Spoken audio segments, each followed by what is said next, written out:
Hello viewers, আজি আমি আলোচনা কৰিম স্কুল বেস এক্টিভিটিৰ দ্বিতীয় ভাগৰ maintenance of school record and ৰেজিষ্টাৰৰ format for conducting arrangement and substitute class. আমি এই ভিডিঅ'টো লিখিত ৰূপত প্ৰকাশ কৰিবলৈ উলিয়াইছোঁ। ইয়াৰ আগত আমি SBৰ কেছ ষ্টাডিৰ বিষয়ে আলোচনা কৰিছিলোঁ।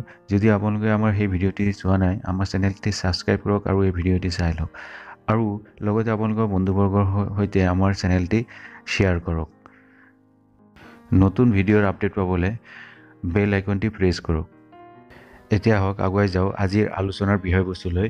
Maintenance of school and class record and register format for conducting arrangement or substitute class teaching in school situation. বিদ্যালয়ত বদলি বা বিকল্প শ্ৰেণীৰ পাঠদানৰ ব্যৱস্থাৰ আৰ্হি। ইয়াত প্ৰথমত শ্ৰেণীৰ নাম লিখিব, এনৰলমেণ্ট নাম্বাৰ লিখিব, তাৰপিছত স্কুলৰ এড্ৰেছ আৰু নাম লিখিব, তাৰপিছত ডেট অফ ছাবষ্টিটিউশ্যন টিচিং, যিদিনাখন ছাবষ্টিটিউশ্যন টিচিং কৰা হৈছিল বা বিকল্প পাঠদান কৰা হৈছিল সেইদিনাখনৰ তাৰিখ লিখিব আৰু কি বিষয় শিকোৱা হৈছিল সেই বিষয়টো যেনে ইয়াত লিখা হৈছে গণিত আৰু সেই বিষয়ৰ কোনটো টপিক পঢ়োৱা হৈছিল আৰু আমি ইয়াত টপিকটো বাছি লৈছোঁ সাধাৰণ যোগ প্ৰক্ৰিয়া। ছাবষ্টিটিউট টিচিং বা বদলি বা বিকল্প শ্ৰেণীৰ পাঠদান মানেনো কি? যদি কিবা বিশেষ কাৰণত কোনো এজন শিক্ষক কোনোবা এদিনাখন যদি ছুটিত থাকে তেনেহ'লে তেখেতৰ সেই শ্ৰেণীটোত পাঠদান যদি অইন কোনোবা এজন শিক্ষকে কৰে তেনেহ'লে ইয়াকে ছাবষ্টিটিউট টিচিং বুলি কোৱা হয়। আৰু ছাবষ্টিটিউট টিচিঙৰ কাৰণে সদায় স্কুলত এটা বিশেষ ৰেজিষ্টাৰ মেইনটেইন কৰিব লাগে আৰু সেই কোনোবা এটা বিশেষ দিনত যদি দুজন বা এজন যিকেইজনে শিক্ষক ছুটিত আছে তেনেহ'লে সেই ছুটিত থকা শিক্ষককেইজনৰ যিকেইটা শ্ৰেণী আছে সেই শ্ৰেণীৰ পাঠদান আন উপস্থিত থকা শিক্ষকসকলক দিব লাগে আৰু এইটো এটা বিশেষ ৰেজিষ্টাৰত নামবোৰ লিখি ৰাখি চহী ৰাখি পিনে এটা ৰেজিষ্টাৰ মেইনটেইন কৰিব লাগে আৰু এই ৰিপৰ্টটি বনোৱাৰ সময়ত সেই ৰেজিষ্টাৰৰ এটা কপিও ফটোষ্টেট কৰি আমি অলপ গাঁঠি দিব লাগিব। বদলি বা বিকল্প পাঠদানৰ বিষয়ে শিক্ষক এজনে সেই বিশেষ দিনাখনো গম পাব পাৰে বা তাৰ দুই এদিন আগতো গম পাব পাৰে, কিন্তু গম পোৱাৰ পিছত এটা বিশেষ পৰিকল্পনা কৰিহে সেই ক্লাছটিত যাব লাগে যাতে আমাৰ পাঠদানৰ ফলত এটা লাৰ্ণিং আউটকাম ওলাই আহে, যাৰ ফলত আমাৰ ছাত্ৰ ছাত্ৰীসকলে বিশেষভাৱে উপকৃত হয়। এতিয়া আকৌ আমি আগুৱাই যাওঁ আমাৰ আলোচ্য বিষয়লৈ। প্ৰথম শ্ৰেণীৰ গণিতৰ শিক্ষকজন অনুপস্থিত থকাৰ বাবে আজি মোক মই এটা ছাবষ্টিটিউট ক্লাছ কৰিবলগীয়া হৈছে আৰু সেইবাবে প্ৰথমতে মই এটা প্লেন কৰি পেলাই আগুৱাই গ'লোঁ যে মই কেনেকৈ আজি ল'ৰা ছোৱালীক গণিতৰ সাধাৰণ যোগ বিয়োগ প্ৰক্ৰিয়াটো শিকাম। যিহেতু ক্লাছ 1ৰ ল'ৰা ছোৱালীক মেথছ পঢ়াব লাগে, গতিকে প্লেৱে মেথডত মই এই গণিতৰ যোগ প্ৰক্ৰিয়াটো শিকাম বুলি মই থিৰাং কৰি ল'লোঁ। গতিকে 7 নম্বৰ পইণ্টত আমি কি লিখিব লাগিব চাওঁ আহক। Substitute activities conducted in the class, বদলি বা বিকল্প শ্ৰেণী পাঠদান কৰাৰ সময়ত কৰা ক্ৰিয়াকলাপবোৰ। গতিকে ইয়াত আমি বিশদভাৱে আলোচনা কৰিব লাগিব। প্ৰথমতে আমি চাওঁ area, specification of the activity. Play way মেথডৰ প্ৰয়োগৰ দ্বাৰা শিশু এজনক গণিত শিকন আৰু শিক্ষণ প্ৰক্ৰিয়াত আনন্দ আৰু খেলা ধূলাৰ মাধ্যমেৰে অংশগ্ৰহণ কৰাব পাৰি।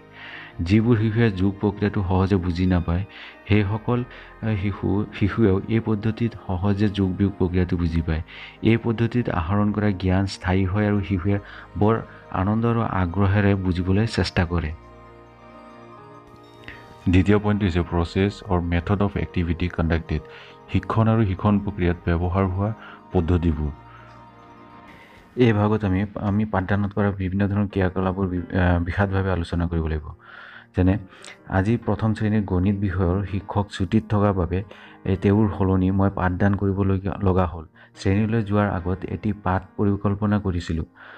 মই প্লেৱে মেথডৰ সহায়ত যোগ শিকাবলৈ আৰম্ভ কৰিলোঁ। এই পদ্ধতি প্ৰয়োগ কৰাৰ ফলত শিশুৱে বৰ আনন্দ মনেৰে খেলা ধূলাৰ মাধ্যমেৰে সাধাৰণ যোগ প্ৰক্ৰিয়া শিকিবলৈ আৰম্ভ কৰে। ফলত শিশুৰ গণিতৰ প্ৰতি যথেষ্ট আগ্ৰহ জন্ম পৰিলক্ষিত হয়। গণিতৰ সাধাৰণ যোগ প্ৰক্ৰিয়া শিকিবলৈ মই তিনিটা কাঁচৰ গ্লাছ আৰু কাগজেৰে বনোৱা যোগ আৰু সমান চিহ্ন তলত দিয়া ধৰণে কৃষ্ণফলকৰ সন্মুখত থকা মেজত ৰাখিলোঁ।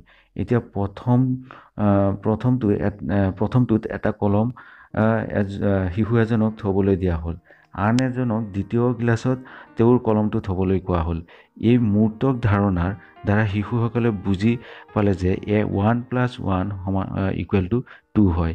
এতিয়া প্ৰথমটোত এটা কলম ৰাখি দ্বিতীয়টোত এটা এটাকৈ কলম বঢ়াই গৈ 1+8 = 9 ক্ৰিয়াকলাপৰ দ্বাৰা বুজোৱা হয়। অৱশেষত বিমূৰ্ত ধাৰণাৰ বিকাশৰ বাবে মোৰ দুয়োটা হাতত চকলেট ৰাখি মুঠ কিমানটা চকলেট আছে প্ৰশ্ন কৰা হয়। শুদ্ধ উত্তৰ দিয়াজনক চকলেট কেইটা উপহাৰ স্বৰূপে দিয়া হয়। ফলত শিশুৱে বৰ আনন্দেৰে শিক্ষণ প্ৰক্ৰিয়াত ভাগ লয়। যিহেতু শিক্ষণ প্ৰক্ৰিয়াৰ এই ক্ৰিয়াকলাপ প্লেৱে মেথডৰ সহায়ত কৰা হৈছিল, গতিকে শ্ৰেণীকোঠাত থকা আটাইকেইজন ছাত্ৰ ছাত্ৰীয়ে শিক্ষণ প্ৰক্ৰিয়াত অংশগ্ৰহণ কৰিব আৰু ইয়াৰ ফলত আমি এটা ভাল লাৰ্ণিং আউটকাম বিচাৰি পাম। আৰু এই লাৰ্ণিং আউটকামটো আমি লিখিব লাগিব 3 নম্বৰ পইণ্টত, য'ত দিয়া আছে আউটকাম অফ এক্টিভিটি, শিক্ষণ ফলাফল। গতিকে ইয়াত আমি যিখিনি আমি লাৰ্ণিং আউটকাম পাইছোঁ পঢ়োৱাৰ পিছত আমি ছাত্ৰ ছাত্ৰীৰ পৰা সেই লাৰ্ণিং আউটকামখিনি ইয়াত আমি লিখিম। শিক্ষণ ফলাফল। সকলো শিশুৱে এই পদ্ধতিৰ প্ৰয়োগৰ ফলত শিক্ষণ প্ৰক্ৰিয়াত আনন্দ মনেৰে অংশগ্ৰহণ কৰে। ফলত শিশুৱে সহজে যোগ প্ৰক্ৰিয়াৰ বিষয়ে জ্ঞান লাভ কৰে আৰু এই জ্ঞান লাভ কৰি ব্যৱহাৰিক দিশত প্ৰয়োগ কৰিব পৰা হয়। প্লেৱে মেথডৰ প্ৰয়োগৰ ফলত শিশুৰ মনত সহযোগিতাৰ ভাৱ যোগাত্মক দিশত বিকাশ হয়। যিহেতু এই প্লেৱে মেথডত ল'ৰা ছোৱালীসকলে আটাইকেইজন ল'ৰা ছোৱালী ইনভলভ হৈছিল, গতিকে যেনেকৈ কলম যিকেইজনে আহিছিল এজনকৈ তাত কলম দিছিল, আকৌ আৰু এজনে আহি ইয়াত হিচাপ কৰিছিল। গতিকে এই গোটেইটো প্ৰক্ৰিয়াৰ মাজত ল'ৰা ছোৱালীৰ মাজত সিহঁতৰ মাজত যিটো সহযোগিতাৰ ভাৱ, এই ভাৱটো যথেষ্ট বাঢ়ে। ৰিপৰ্টটি সম্পূৰ্ণ হোৱাৰ পিছত ট্ৰেইনিৰ ছিগনেচাৰ, হেডমাষ্টাৰৰ ছিগনেচাৰ, চিল চহী, তাৰপিছত মেণ্টৰৰ ছিগনেচাৰ আৰু ছুপাৰভাইজাৰৰ ছিগনেচাৰ ল'ব লাগিব। গতিকে এই গোটেইখিনি কাম খুব চমুভাৱে ইয়াত মই আলোচনা কৰিছোঁ আৰু আপোনালোকে যিটো বিষয়তে ছাবষ্টিটিউশ্যন ক্লাছ লয় ইয়াত বিশদভাৱে আপোনালোকে এটা ৰিপৰ্ট তৈয়াৰ কৰিব।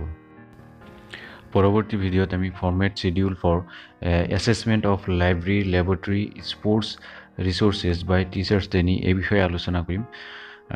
আমাৰ ভিডিঅ'টি আপোনালোকৰ লগৰ বন্ধুবৰ্গৰ লগত শ্বেয়াৰ কৰক আৰু যিসকলে ছাবস্ক্ৰাইব কৰা নাই তেওঁলোকে ছাবস্ক্ৰাইব কৰি লওক আৰু বেল আইকনটো প্ৰেছ কৰক, যাতে আমাৰ নতুন ভিডিঅ' আপলোড হোৱাৰ লগে লগে আপোনালোকে লগে লগে নটিফিকেশ্যনটো পাই যায়।